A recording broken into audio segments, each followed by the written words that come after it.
Nitaongea habari ya vipawa. Lecture yangu leo ni vipawa na nyota. Tunasikia nyota ya mtu inaweza kuchukuliwa. Nyota ni nini? Nyota inachukuliwaje? Unaposema mtu nyota yake imechukuliwa, ni nini kimechukuliwa? Unaposema nyota ya mtu inachukuliwa na mtu, ni nini kinatumiwa? Unaposema nyota ya mtu imefunikwa, ni nini kimefunikwa? Ndiyo haya mambo ambayo tutaangalia leo. Tutaangalia tofauti ya nyota ya mtu na elimu ya mtu. Tutaangalia tofauti ya kipaji alichonacho mtu na elimu ya mtu. Na kwa sababu hiyo nikasema, mimi nafurahia sana vichekesho vya kule Simba, mara nyingi sana. Vinafundisha sana. Mpaka nikajaribu kumuuliza, umesoma mpaka darasa ngapi? Hapa wewe una uwezo wa kutengeneza vitu vya kuchekesha kama hivi. Sasa leo nitamkaribisha tu kidogo, sio kwamba ataperform naye. Kumfahamu, tukule Simba kumfahamu sio jambo baya. Na wenzake sana ngale kwa anko. Kwenye kichekesho wanasikia anko.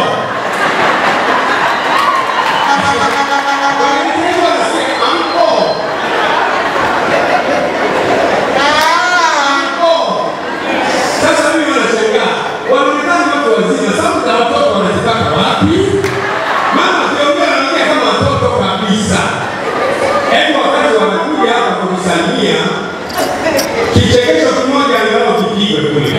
Au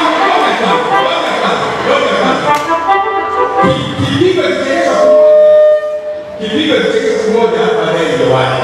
Sasa ndio hebu naomba hicho kipigwe halafu waje sasa. Unajua sauti kama ya mtoto, kama nyingine kama ya teja. Mkule bwana hapa unapendwa sana, na sana unapendwa sana.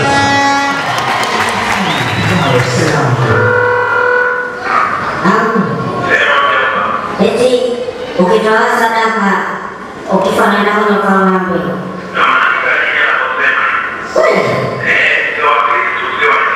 Kwa mimi nitakuja zangu na peponi mimi. Meta leo.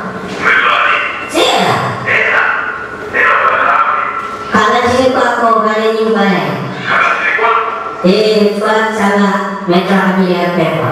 Wakia, nikirudi nitakupiga leo. Eka notoni.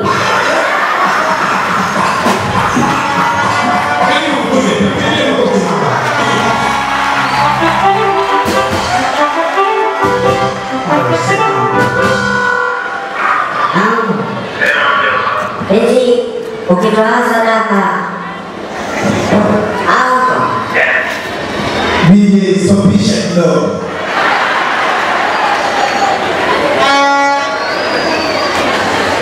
Kwanza mimi napenda kutoa shukrani kwa ndugu yangu, rafiki yangu, kaka yangu Gwajima. Makofi.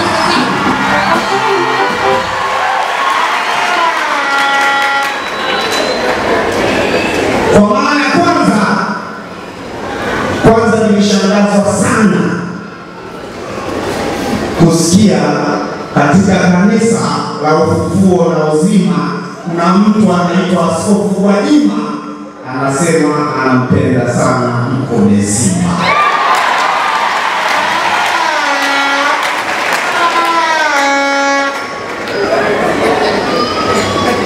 Kwa mara ya kwanza niliona tu kwenye mtandao watu wameposti.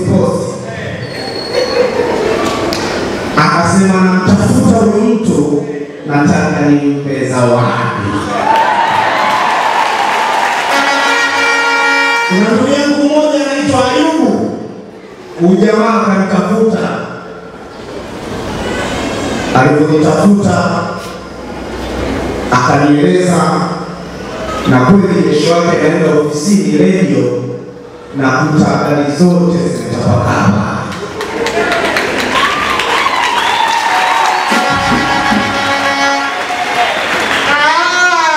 Nilipokuja kupata taarifa kwamba Jumapili ya tarehe 26 nahitajika kufika hapa, nikasema lazima niende. Lazima na leo nimekuja kwa ndugu zangu, kama alivyosema ndugu yangu pale, binadamu sisi sote ni ndugu. Haijalishi wewe Muislamu au wewe Mkristo. Nafikiri kwa hiyo hakuna kipingamizi. Binadamu wote ni sawa. Tumeumbwa kwa udongo na safari yetu tutaondoka, tutaelekea katika huo.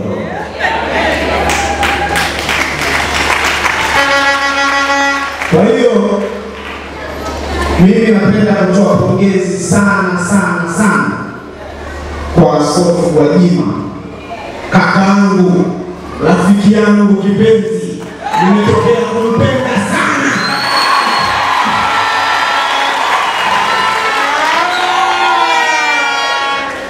Katika maaskofu walioweza kuthubutu kuongea kilicho ndani ya moyo, Gwajima na pamoja. Makofi kwake.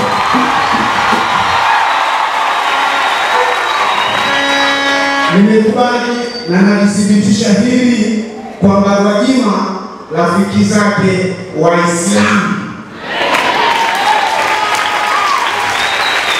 Kwa mimi ni Muislamu, mimi naitwa Musa Yusufu Mahenge, mzaliwa wa Morogoro, mamangu Morogoro, babangu Morogoro. Kwetu kuna dini kweli. Na nikasema ujio wangu wa leo hapa,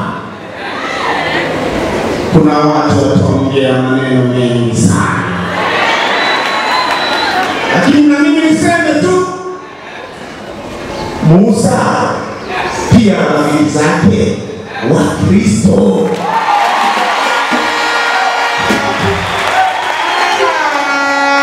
Kwa nini nasema rafiki zangu wa Kristo?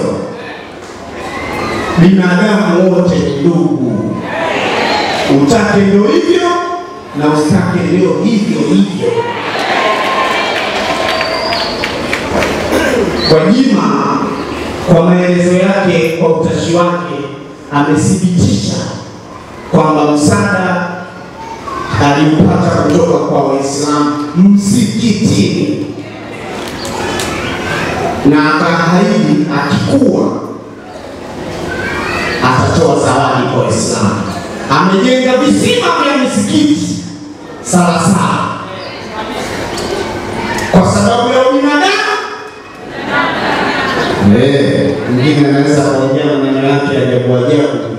Kristo tena askofu mkubwa inakuja na anajengea visima Waislamu. Gwajima anawapenda. Nikapata safari ya mbinguni na nyumbani.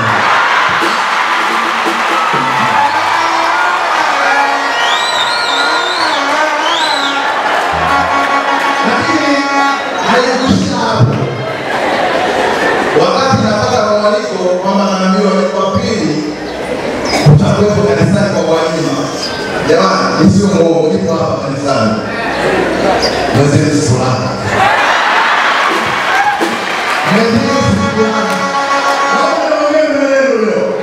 Jamani, nampenda Gwajima. Kuna Gwajima I love you.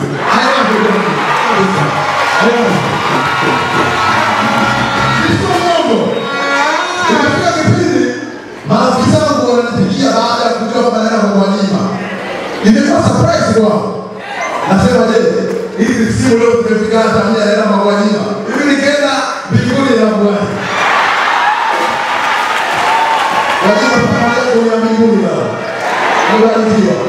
Lakini pia wanasema kitu kimoja. Gwajima narudia tena, nampenda kuliko na mama. Sio mimi. Familia yangu. Sio kama mwanzo nilikuwa nikizuia kwenye kanisa sana. Yaani kusia na moja huko. Mimi baba naenda. Naomba nikuombe, nimesema mimi naitwa Stanley Yusufu. Lakini mwenzetu atamani hata niitwe Stanley Joseph Gwajima.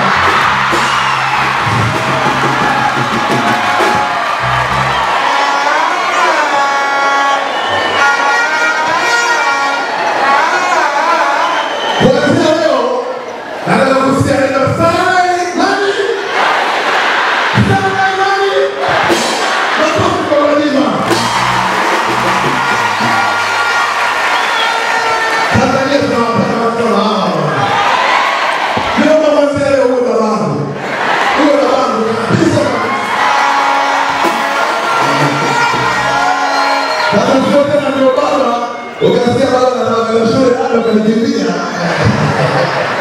Mimi naomba nishukuru sana. Pia namshukuru Askofu Gwajima. Naomba nikazia kwenye Askofu Gwajima kwa sababu watu sana wamenichukulia kama kazi ya kiume. Lakini leo hii sana nimefanya mimi nasaidia ndugu zangu, familia yangu na hata marafiki zangu wa karibu. Leo hii sana imefanya hata mimi na magari mawili leo.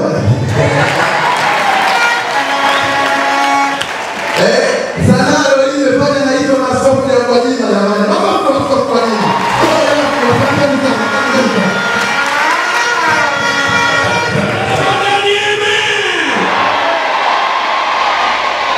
Kila mtu ana nyota. Hebu sema mimi ya wewe nina nyota. Ya wewe una nyota. Kuna watu wana nyota yao, kuna wengine nyota kwenye mikono. Kuna mtu anapigia mandazi, andazi limepikwa, mkono uliokaanga andazi wenye nyota ya chakula, si mchezo. Unakula mpaka vidole.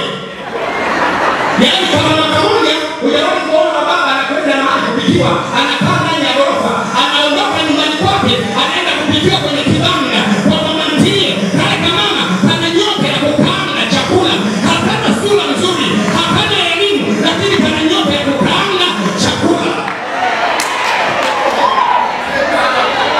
Unaona mzee mzima na mikuruza yake anapeleka kwenda Manzese, kijiagira Jeterumo, akapikiwa kwenye kibanda. Kumbe kale mama ana nyota ya mikono ya chakula.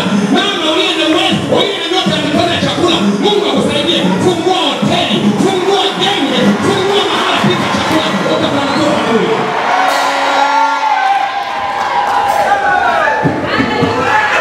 Ngeukie mwenzako mwambie una nyota hapo. Mwambie mtaji wako ni nyota yako. Mwambie tena mtaji wako ni nyota yako. Kuna wengine nyota yao kwenye akili. Kuna watu wana akili sio ya kawaida. Yaani nyota yao ni akili. Kupanga mipango, kubuni mipango, creativeness. Yaani wengine kichwani. Wengine kichwani hatuna kitu. Tunajua kama sana faida. Na hiyo inatoka usigani. Ukingani utaiba. Kubaliana nyota uliyopewa na Bwana iendeleze shuleni. Ukingani utaharibu.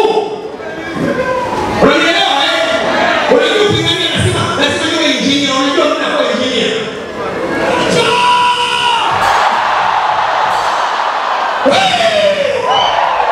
Kuna watu wana maduka kwa sababu ya nyota za watu, wana miwanda kwa sababu ya nyota za watu, wanashinda siasa kwa sababu ya nyota za watu, na zifuata nyota za watu mnazozitumia na wamrudisha. Sema njoo!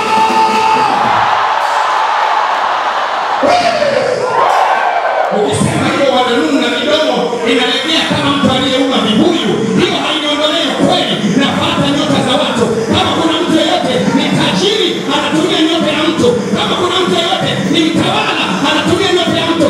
Anatumia nyota ya wenzako wamekuwa masikini. Kumbe wewe unatumia nyota yake. Ninaiamuru nyota ya yule mtu ije ikotoke kwa jina la Yesu. Mwambie nisikie amen. Kelele mwambie nisikie amen. Chini ya maafa amen. Leo kila mwanaume na mwanamke kutokea mbali ya Tanzania, kutokea Namanga mpaka Tunduma, kutokea Horohoro mpaka mwingine, Watanzania wote wataamka waseme nataka nyota yangu. Mtu anayetumia nyota yangu naitaka leo kwa jina la Yesu. Wanamke wote, nyota ya siasa, nyota ya utawala, nyota ya elimu, nyota ya amani, nyota ya mafanikio, ninaitaka.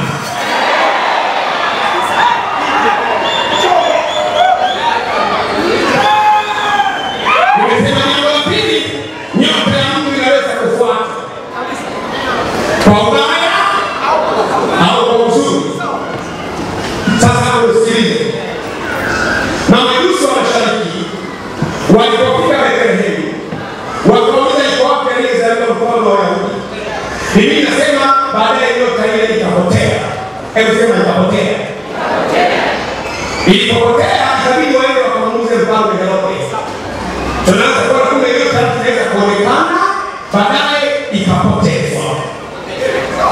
inaweza kuonekana, ikionekana nyota unaweza kupenda ofisini. Kuna watu ofisini unafanya kazi kubwa sana lakini huonekani. Kazi za ovyo unapewa wewe. Zile za ovyo unapewa wewe. Zile kazi za maana unapewa wengine. Kumbe kuna mtu amechukua nyota yako. Na yeye amekaa ofisini hapo, hajui chochote, ni mjinga lakini anaendelea na maisha. Angalia pembeni, mwambie nataka nyota yangu leo. Mwambie nataka nyota yangu leo.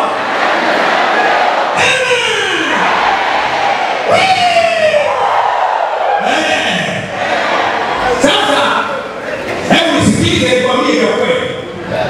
Ndio maana wachawi na waganga wa kienyeji wasingependa niseme haya.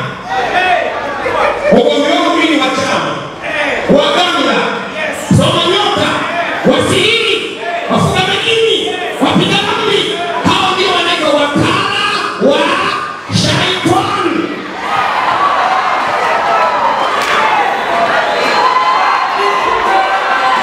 Wapigwa! Nikisema wapigwa haimaanishi na nyundo. Biblia inasema neno la Bwana ni nyundo ivunjayo mawe vipande vipande. Chini ya ghorofa nisikie amen kubwa kubwa. Kwa hiyo wale mamajusi wa mashariki wachawi, unapokuwa umelala usiku, wachawi wanaweza kuangalia kwenye mtaa wenu wakaona ni mtoto nani aliyezaliwa ambaye ana nyota inang'aa. Wanaweza kuangalia kwenye mtaa ni mtoto nani amezaliwa wapi, yuko mtaa gani. Nikuonyeshe. Nyota inaweza kuonekana baadaye ikapotea. Hiyo ni namba 3. Nyota ya mtu inaweza kuonekana baadaye ikapotea. Namba 4. Nyota ya Yesu ilionekana kutoka mashariki ya mbali, mamajusi wa mashariki wakamfuata. Nyota yako ikionekana, kazi zitakufuata wewe. Wewe utafuata kazi. Mchunga atakufuata wewe, nyota ikionekana. Namba 5. Wale mamajusi wa mashariki, Biblia inasema ile nyota ikawaongoza mpaka kwenye nyumba alipokuwa Yesu. Yaani ile nyota ikaenda ikawaonyesha mwenye nyota hii yumo ndani ya nyumba hii. Tunaanza kuona kumbe wachawi wanaweza wakaifuata nyota yako mpaka mtaa unaokaa. Wakafika Buguruni hapa, wakafika Mbezi Beach, wakafika Arusha, wanaweza kufuata nyota yako mpaka unapokaa. Walipomwona ile mtoto wakatoa sadaka, wakatoa dhahabu, wakatoa ubani, wakatoa manemane. Kumbe nyota yako ikionekana, utajiri unakukuta nyumbani. Unaona, wametoka mashariki ya mbali, wametoka China, wanapeleka dhahabu, wanapeleka fedha. Na mimi naamuru kwa jina la Yesu, watu watoke nchi za mbali, kuja kufanya mikataba ya biashara na wewe, mikataba ya kazi na wewe, nyota yako ikionekana. Sasa nyota inaonekana, huyu amepata dhahabu na fedha kwa nyota kuonekana tu. Unaona nyota inaonekana. Nyota ni nini? Ile vipawa haiko kwa Mungu, uwezo wa kuongea, uwezo wa kuzungumza, uwezo wa kupanga mipango, uwezo namna ya kutembea. Kuna miguu mingine za kutembea hakosi. Mwingine ukianza kama utembea wiki 2. Kuna wengine nyota yao kwenye uso wao. Kuna wengine nyota yao ni kwenye uso. Ukimwona tu unapenda kuongea naye tena. Yaani Mungu amempa uso wa mvuto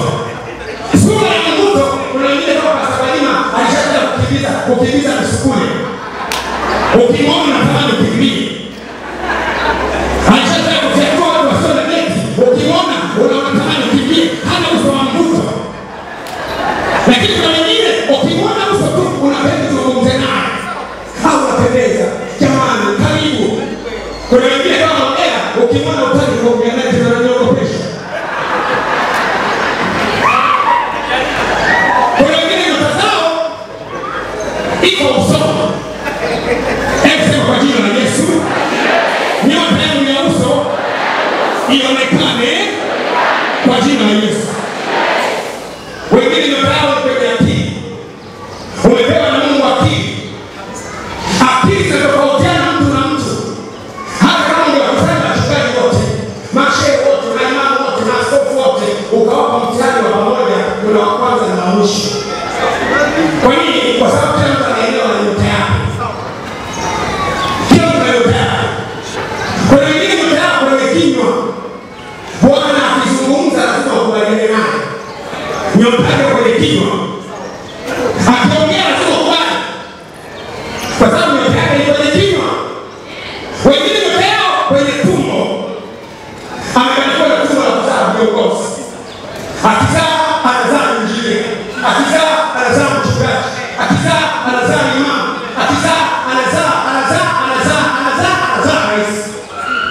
Nyota yao iko ndani ya tumbo lako.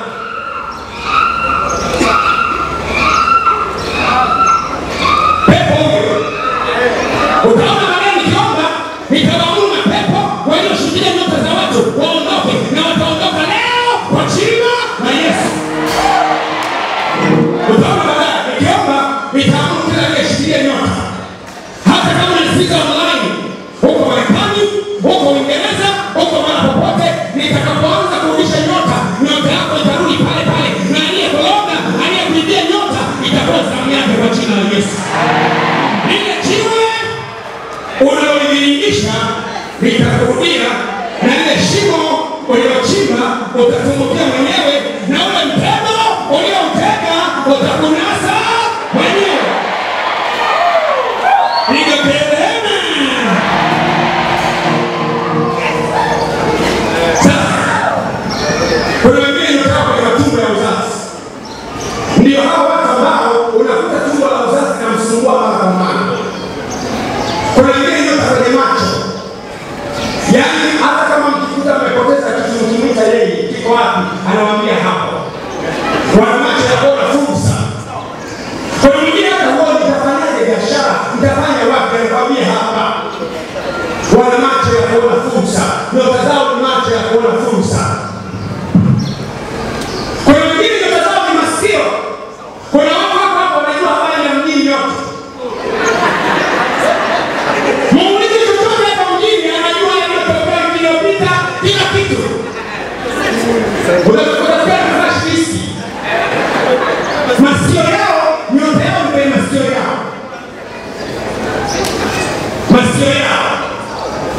Sasa nisikie tu. Kwa hiyo kila mtu ana nyota yake inayofanya na maisha yao.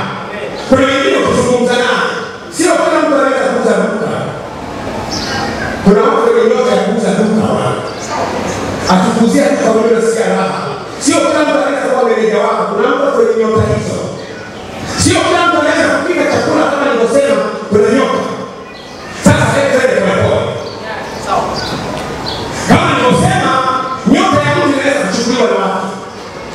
Kuna watu ambao akikuona wewe kwa namna ya kichawi anajua nyota yako. Kuna nyota za utawala, kuna nyota za siasa, kuna nyota za namna mbalimbali, kuna nyota za elimu. Akikuona hivi anajua yule ana nyota ya elimu, lakini yeye hajijui. Akikuona anajua wewe una nyota ya fedha, lakini wewe haujijui. Una nyota ya kupendwa, lakini wewe haujijui. Hivi unajua anakuambia vizuri. Mabidusi wa mashariki wakaenda mpaka Bethlehemu. Walipofika pale wakatoa manemane, fedha. Wanampa nani? Katoto. Hebu sema katoto. Kwa kazi gani? Kwa kuzaliwa. Hakajafanya chochote, hakajafanya biashara, hakajaongea na mtu, kama tu amekaa anacheza anapokea zawadi. Nyota inang'aa. Nyota inang'aa. Watu watakufuata, watakuletea wanachotafuta nyumbani kwako kwa jina la Yesu. Pokea wanachotafuta kwa jina la Yesu. Sasa Nini maana ya uchawi? Kama nilivyosema, neno uchawi limeandikwa ndani ya Biblia mara 115. Neno uchawi limeandikwa ndani ya Biblia mara 95 na waganga ndani ya Biblia. Sasa wachawi wanaloga nini? Cha kwanza, anakuwepo mtu ambaye hakupendi. Kwenye maisha, kubali usikubali, kuna watu wasiokupenda hata kama ungekula walisha kila siku. Watakuwepo. Kwa wakati unapokuwa kwenye maisha, unatengeneza adui wengi na rafiki wengi. Ni kanuni ya maisha, upende usipende. Na adui wengi sana ni kwa sababu ya wizi.